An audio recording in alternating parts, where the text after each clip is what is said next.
Bonjour Cultination, dans cet épisode, nous parlerons des anges de Dieu.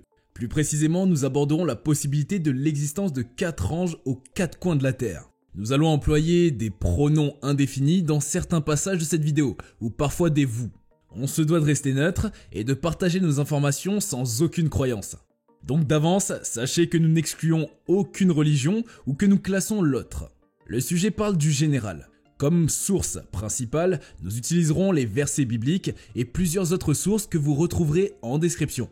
Nous vous invitons à rester jusqu'à la fin car l'épisode d'aujourd'hui est super riche en informations vérifiées et très intéressant comme toujours. Nous sommes prêts et j'espère que vous aussi. Allez, on est parti! Entre équilibre harmonieux et colère divine. Selon plusieurs croyances, quand Dieu était en colère contre un peuple ou une nation, il envoyait un prophète pour les avertir de se repentir avant d'envoyer un jugement sur eux.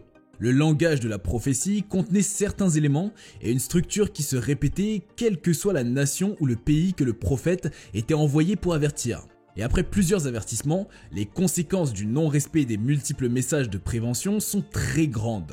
Et les 4 vents retenus par les 4 anges aux 4 coins de la terre étaient les catastrophes naturelles que Dieu lâchait sur le monde.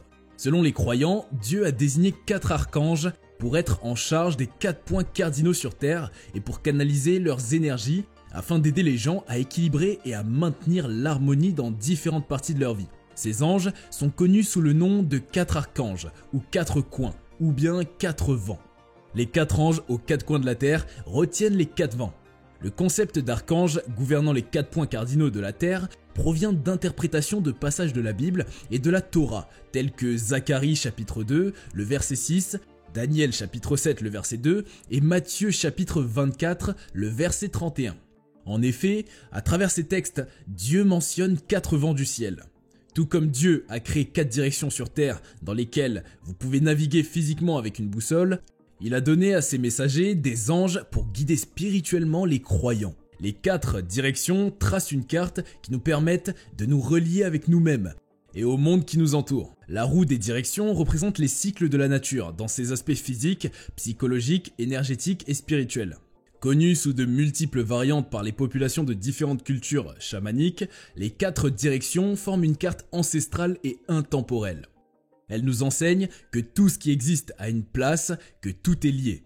Différents aspects de la vie en sont venus à être traditionnellement associés aux 4 directions de notre planète nord, sud, est et ouest, et aux différents types d'énergie que les archanges envoient aux humains du ciel à la terre à travers les rayons lumineux.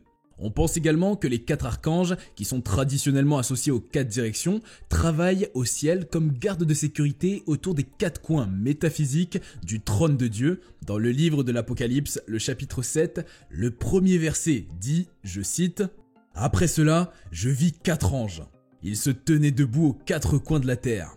Ils retenaient les 4 vents de la terre pour qu'aucun vent ne souffle ni sur la terre, ni sur la mer, ni sur aucun arbre. » Jean, l'auteur de l'Apocalypse, a vu 4 anges aux 4 coins de la terre qui retiennent les 4 vents. De plus, le nombre 4 se retrouve dans la Bible à plusieurs reprises dans les livres de Daniel, les 4 évangiles et dans le livre de l'Apocalypse. En gros, dans la Bible, on a eu 4 vents des cieux annoncent 4 bêtes impressionnantes qui sortent de la mer agitée. 4 évangiles, Matthieu, Marc, Luc et Jean, relatent la vie terrestre de Jésus.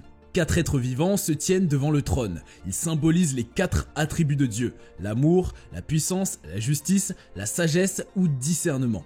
4 cavaliers de l'Apocalypse, chevaux blancs, rouges, noirs et blêmes, annoncent les calamités qui vont frapper les humains jusqu'au retour du Christ. 4 anges retiennent les 4 vents prêts à s'abattre sur la terre. 4 anges se trouvent liés au fleuve Euphrate, prêts pour tuer le tiers des hommes.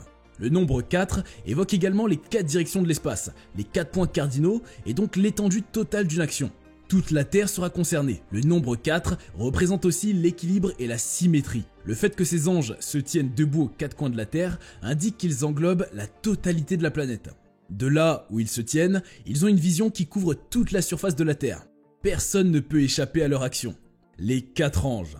Uriel du Nord. L'archange Uriel représente la direction nord. Uriel se spécialise dans l'aide à la connaissance et à la sagesse. Quelques moyens pratiques d'Uriel peuvent vous aider à découvrir la sagesse de Dieu, à développer votre confiance en vous et à vous motiver à servir les autres. Michael du Sud. L'archange Michael représente la direction sud. Michael se spécialise dans l'aide à la vérité et au courage. Quelques moyens pratiques de Michael peuvent vous aider à vous soutenir pendant une crise, à vous rassurer que Dieu et ses anges prennent soin de vous et à vous montrer les desseins de Dieu pour votre vie. Raphaël de l'Est. L'archange Raphaël représente la direction orientale. Raphaël se spécialise dans l'aide à la guérison du corps, ainsi que celui de l'esprit. Quelques moyens pratiques de Raphaël peuvent vous aider à vous donner de nouvelles informations ou idées qui favorisent une meilleure santé, à vous inciter à profiter du temps, de la nature et à vous guider pour rétablir des relations brisées dans votre vie. Gabriel de l'Ouest. L'archange Gabriel représente la direction occidentale. Gabriel se spécialise dans l'aide à la compréhension des messages de Dieu. Quelques moyens pratiques de Gabriel peuvent vous aider à vous guider pour planifier l'avenir, à révéler comment résoudre des problèmes et à vous communiquer la sagesse de Dieu à travers les rêves. Les 4 coins de la terre. L'expression coin de la terre est utilisée à plusieurs endroits dans la Bible comme terme figuratif pour la limite la plus éloignée ou la partie la plus éloignée de la terre. L'ami de Job, Élihu, décrit la voix du Seigneur comme un tonnerre et un éclair. En effet, dans Job, chapitre 37, les versets 2 à 3, il est écrit, je cite, « Continuez à écouter le tonnerre de sa voix et le grondement qui sort de sa bouche. Sous tout le ciel, il la laisse partir, et son éclair au coin de la terre. » Le mot « coin » dans ce passage se traduit du mot hébreu pour « aile », comme un oiseau déployant ses ailes sur ses poussins. Les ailes entièrement déployées atteignent les membres de la créature. Un coin marque donc la fin d'une chose qui, dans notre cas, est la terre. La voix du Seigneur remplit les cieux et atteint les extrémités de la terre.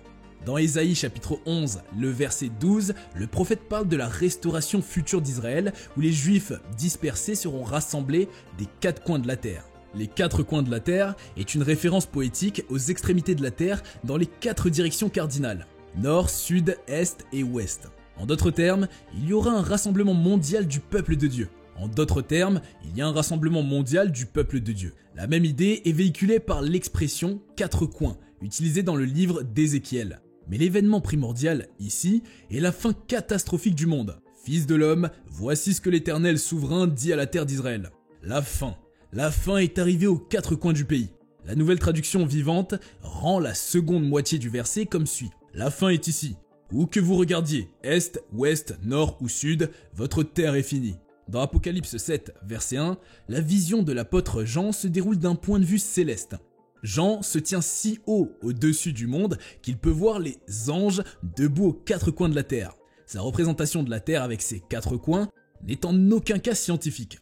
Jean utilise un langage symbolique pour créer une représentation visuelle des 4 directions de la boussole. L'image de Jean suggère que ces anges sont partout dans le monde et ne peuvent rien contrôler. De plus, de nombreux chiffres dans la Bible ont des significations symboliques ou idiomatiques, le chiffre 4 représentant souvent une terre et ses frontières. L'expression 4 coins de la terre apparaît une dernière fois dans la Bible dans le chapitre 20 de l'Apocalypse. Quand les 1000 ans seront terminés, Satan sera libéré de sa prison et ira tromper les nations aux 4 coins de la terre, Gog et Magog, et les rassembler pour la bataille. En nombre, ils sont comme le sable au bord de la mer. Versets 7, 8. Avant que Satan ne soit jeté dans son lieu de jugement final, il sera libéré de sa prison temporaire dans l'abîme. Il ira sur toute la terre pour tromper les nations. L'idiome 4 coins de la terre est utilisé à nouveau ici pour signifier les limites extrêmes du monde. Les sceptiques ont fait valoir que des expressions comme les coins de la terre prouvent que les écritures représentent une terre plate ou carrée. Mais l'utilisation de cette phrase idiomatique par la Bible n'a jamais été destinée à signifier que la terre a des coins littéraux et carrés. Les auteurs de la Bible utilisaient des figures de style comme nous le faisons aujourd'hui. Shakespeare a écrit « Tout le monde la désire. Des 4 coins de la terre, ils viennent, pour s'embrasser ce sanctuaire, ce sein respirant la mort. » Mais personne ne suppose que le barde croyait en une terre plate. Nous comprenons son utilisation des descriptions poétiques. Toutes les langues ont des idiomes. Lorsque nous disons que nous avons le meilleur des 2 mondes, nous faisons référence à une situation idéale, et non à 2 mondes. Lorsque des parties poétiques de la Bible parlent des coins de la terre, elles se réfèrent au monde entier. Les 4 vents. Le vent est un mouvement horizontal de l'air caractérisé par sa direction et sa vitesse ou sa force. Le vent est créé par les différences de température et de pression. Il traverse l'atmosphère des zones de haute pression, anticyclone, vers les zones de basse pression, pluie. Une rafale est une augmentation soudaine de la force du vent. Rien qu'en regardant les dégâts causés par les tornades et les ouragans, cyclones, typhons, vous pouvez comprendre à quel point les rafales de vent peuvent être puissantes et destructrices pendant les tempêtes. Les tempêtes Rotor et Martin, qui ont frappé l'Europe fin décembre 1999, ont causé des dégâts considérables dans de nombreuses villes françaises avec des vents dépassant les 150 km/h. Ces deux tempêtes ont fait 140 morts, causé 19,2 milliards de dollars de dégâts matériels et dévasté de nombreuses forêts. Dans la Bible, les 4 vents représentent le jugement de Dieu dans sa promesse de détruire Élam, autre nom de la Perse. Dans la Bible, Jérémie chapitre 49, verset 36, il est écrit « Je ferai venir sur Élam les 4 vents des 4 coins du ciel, et je les disperserai sur tous ces vents, et il n'y aura pas de pays où ne viendront se chasser Élam. » Comme Jean, Daniel a vu en vision les 4 vents du ciel en disant qu'ils montèrent au-dessus de l'océan, c'est-à-dire la mer Méditerranée. Aucun vent ne secoua les arbres tandis que le jugement des 4 anges était retardé. Le sceau de Dieu. Dans la suite du chapitre 7 du livre de l'Apocalypse, les versets 2 à 4, il est écrit, je cite, « Puis j'ai vu un autre ange qui montait du côté où le soleil se lève, avec le sceau qui imprime la marque du Dieu vivant. D'une voix forte, il cria aux 4 anges qui avaient reçu le pouvoir de faire du mal à la terre et à la mer. Ne faites pas de mal à la terre, ni à la mer, ni aux arbres, avant que nous ayons marqué du sceau le front des serviteurs de notre Dieu. Et j'entendis le nombre de ceux qui étaient marqués du sceau. Ils étaient 144 000 de toutes les tribus des fils d'Israël. Un autre ange apparaît donc avec le sceau du Dieu, ordonnant les 4 anges sur le point de nuire à la terre et à la mer, c'est-à-dire les anges sur le point d'apporter le jugement final sur le monde, de s'abstenir de faire du mal jusqu'à ce que les serviteurs de Dieu soient scellés sur leur front. D'après le chapitre 9, verset 4 de livre de l'Apocalypse, le scellement sur le front n'est pas littéral, mais symbolise la protection accordée à ceux qui appartiennent à Dieu. Alors maintenant, nous savons qui peut supporter la colère de Dieu, ceux qui ont le sceau de Dieu sur eux. Jérusalem était sur le point d'être jugée par les bourreaux à cause de son mal. Ceux qui sont méchants seront anéantis. Mais une marque est mise sur le front des hommes qui soupirent et gémissent sur toutes les abominations qui y sont commises. Peut-on lire dans Ézéchiel 9, verset 4.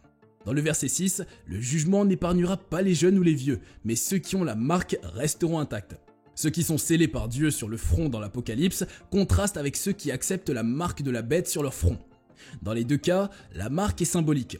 Ce qui sépare les croyants des incroyants, c'est que les premiers ont le sceau de Dieu et le nom du Père écrit sur leur front. Ils sont protégés par Dieu et désignés comme son propre peuple, ses véritables serviteurs. Ceux qui sont scellés sont maintenant identifiés. Jean a entendu le numéro. Ils sont 144 000 de toutes les tribus d'Israël. Jean énumère ensuite 12 000 de chaque tribu. Dieu compte, connaît et prend soin des siens. D'après le livre de Jean, chapitre 10, verset 3, Dieu connaît chacune de ses brebis par son nom. Épargné par sa miséricorde. Qui échappera à la colère de Dieu au jugement dernier? Seulement ceux qui appartiennent à Dieu, ceux qui sont scellés par lui, qui sont comptés par lui.